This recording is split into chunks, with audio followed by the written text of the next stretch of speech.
DeReal MVP's here. DeReal, what's going on? It's a beautiful and great day, Mark. How about you? We've got our resident Florida State fan here. Oh, yeah, Mark. Resident truth teller is how I like to describe myself. But, Mark, Florida State's elitist, arrogant attitude cost them this game. And maybe instead of 8 months going to court, whining, complaining, tweeting, saying how you're a victim, maybe if you prepared and had strength and conditioning throughout the offseason, maybe you wouldn't have had the herd run on you, Mark. I mean, my goodness. Well, did you see some of those lanes Georgia Tech had on Florida State? You could have put a semi-truck through some of those lanes. That's embarrassing for Florida State. Pete Thamel, I've heard him say, or I've seen people reference him saying Florida State had the best defensive line in the country. Come on, Mark. Come on. Florida State is a soft program. They are now the softest program in all of college football, surpassing Ohio State. Ohio State can afford to be a little softer than Florida State. They've got a lot more talent. But, yeah, I heard that not directly from the Pete Thamel article or post on X, but from our buddy George, who did the post game. Give it up for George. He delivered here on our channel right here, the Florida State post game after the game. So give it up for George. He took some abuse on there. I caught a little bit of it. But, yeah, he had told me this past week, George, that Pete Thamel was ranking Florida State as the best defensive line in the country. Now, I didn't challenge it here. Sometimes I have a little courtesy toward my guests. That wasn't the discussion, so I just let that slide. But I thought, what? They just lost 2 first-round picks, and they didn't have the best defensive line in the country. Right. Well, your buddy is in a coke spiral during the show saying, Florida State, they're like Ohio State when they lost to Virginia Tech and went on to win the national championship. Now, he said multiple times, I'm not saying it, but he referenced it like 2 or 3 or 4 times. So if you reference something enough, I think you're kind of implying that could be Florida State. Hey, Florida State's not any good. That's their problem. They're a bad football team, Mark. They'll be lucky. They are.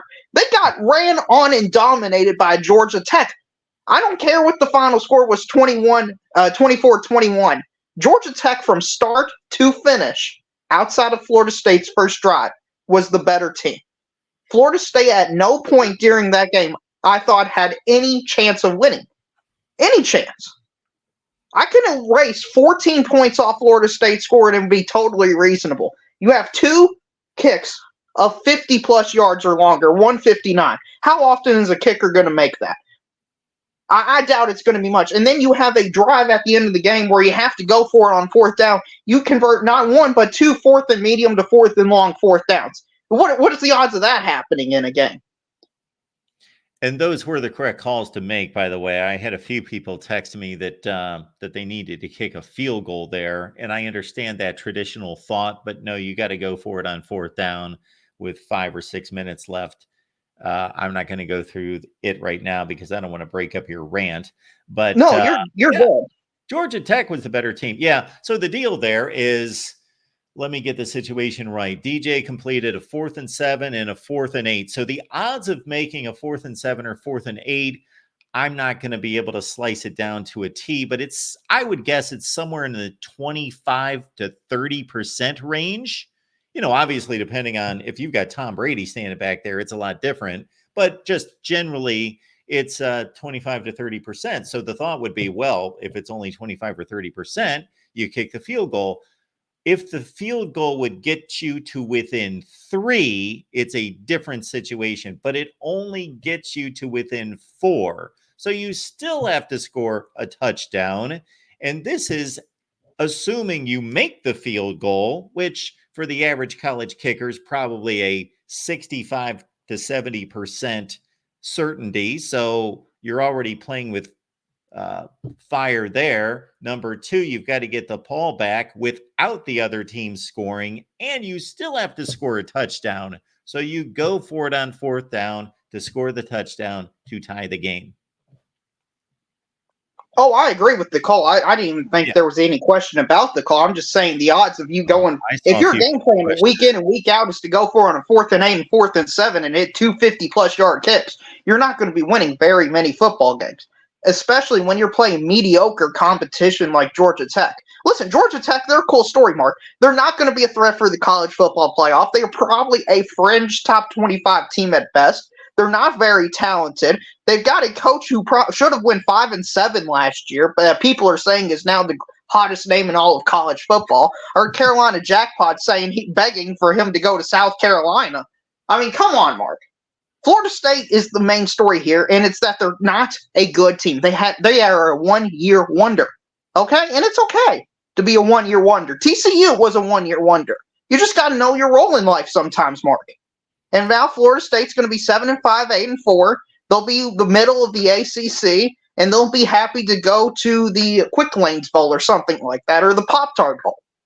They're just not good this year. They're just I not a love good your team. take. I love your take. I don't necessarily completely agree with it to the extent that you do, but I love your take. It's a bold one and it's brash, but you've talked to me for long enough here that you know that I'm a little bit more reserved in my judgment. I've got to see things repeated. So if I've got a perception that Florida State is roughly a top 15 team in the country, which is where I placed them, I had them losing the ACC championship game, and I am so glad right now that I didn't change my mind. I just was not sold on any one team winning the ACC. I actually considered about 4 teams, and then I pulled the trigger on NC State pulling off an upset in the ACC. But I was so glad watching that game thinking, man, they're going to lose a game here. They're not winning the ACC. It's going to be, it's been some Florida State fans. It was kind of funny on X.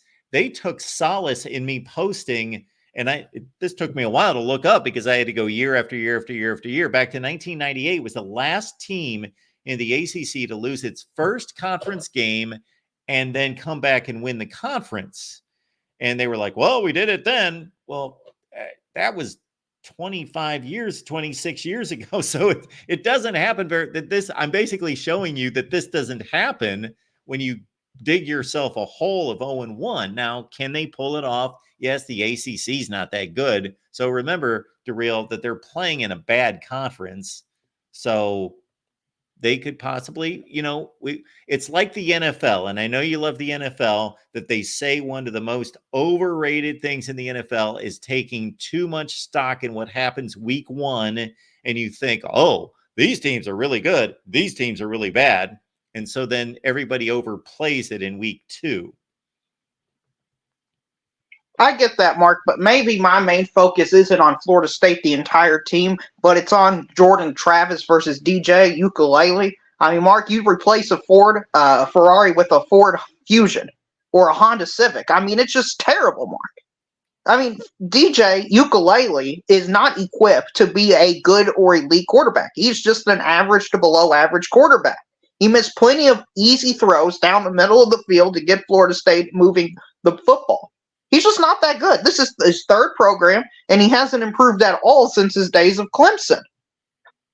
Yeah, this is making me feel better about my lack of trust in the Pro Football Focus quarterback rankings, because when I saw that they had DJ at 17, I thought they're supposed to know more than I do. I don't think he's that good. I think he's okay. I think he was a good fit for the likes of Oregon State.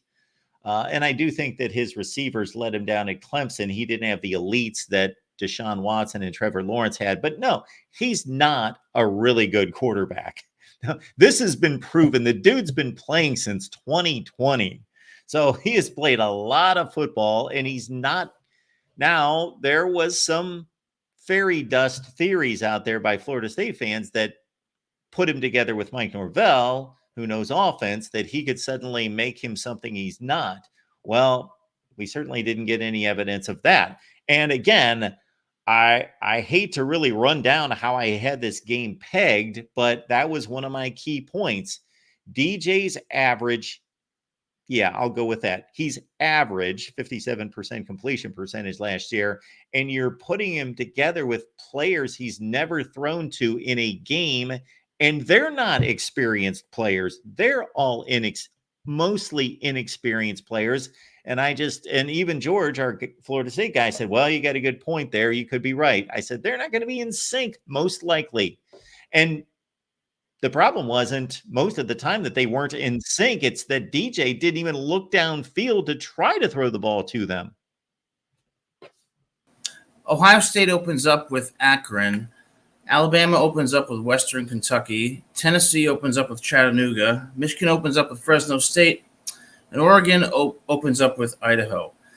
Yet Florida State thought it would be a good idea to fly their team to Ireland to play a respectable Georgia Tech team. I think that was a terrible mistake because you're taking these kids out of the United States into Europe, and they may have never even been there. How are they going to adjust to the difference? Okay, how are they going to react to that? It's a terrible risk, and it put FSU in a terrible position. And I think it was a horrible decision by their SID. I wanted to get your thoughts on that. So those points I agree with. However, it's easy to make that claim after they lost the game. Right. So that's one thing to keep in mind. Of course, we are playing Monday morning quarterback as an AD, at least.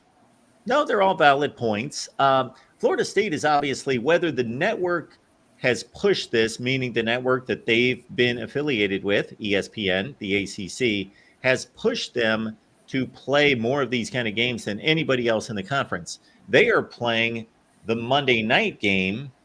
Now, this has nothing to do with what you're talking about taking a team across the Atlantic Ocean and playing overseas. But in terms of looking for these opportunities to play exclusive games with no competition and putting your product and your program out there for everyone to see, Florida State has been the king of that. They have played 7 or 8 consecutive years on a standalone game with no competition, either a Sunday night game or a Monday night game. And they're actually playing their week 1 game as the Labor Day game that's featured on Monday night against Boston College. So they're doing it again the last 2 years against LSU, an Alabama game, a Virginia Tech game, a Notre Dame game. They've always put themselves out there. So I don't know if that's the ACC pushing that as them being the most popular brand, or that they've said, hey, we want to be featured in these kind of games because it's great marketing. It is at that, but we've seen, I'm trying to think who else beside 3 years ago, 3 years ago was the Nebraska debacle out there as a 2-touchdown favorite against Northwestern. Right. And so we saw another underdog pull that game out. I don't think there was a week 0 game in Ireland last year, but I think those are legitimate questions to be made. Why put your team at risk in a situation in which they are the prohibitive favorite, and in just an odd setting. It was like 60 degrees out. Not that affects it shouldn't affect a football game, but I think it's.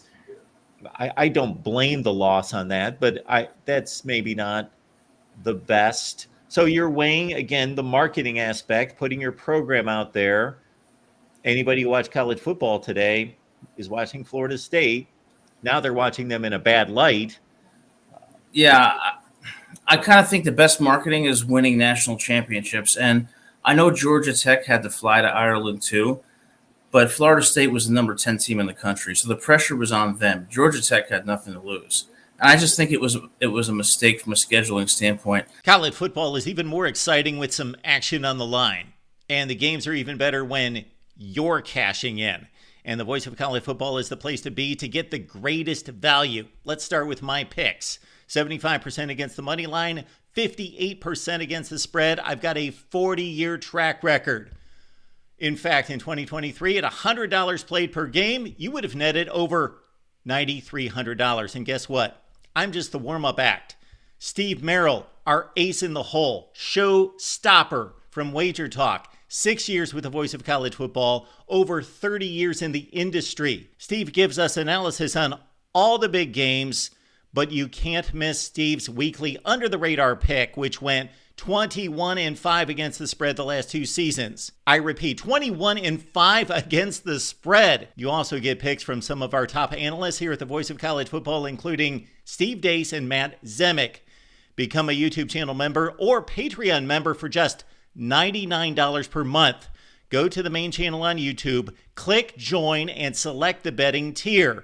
Do the same thing on Patreon. Make 2024 a winner now.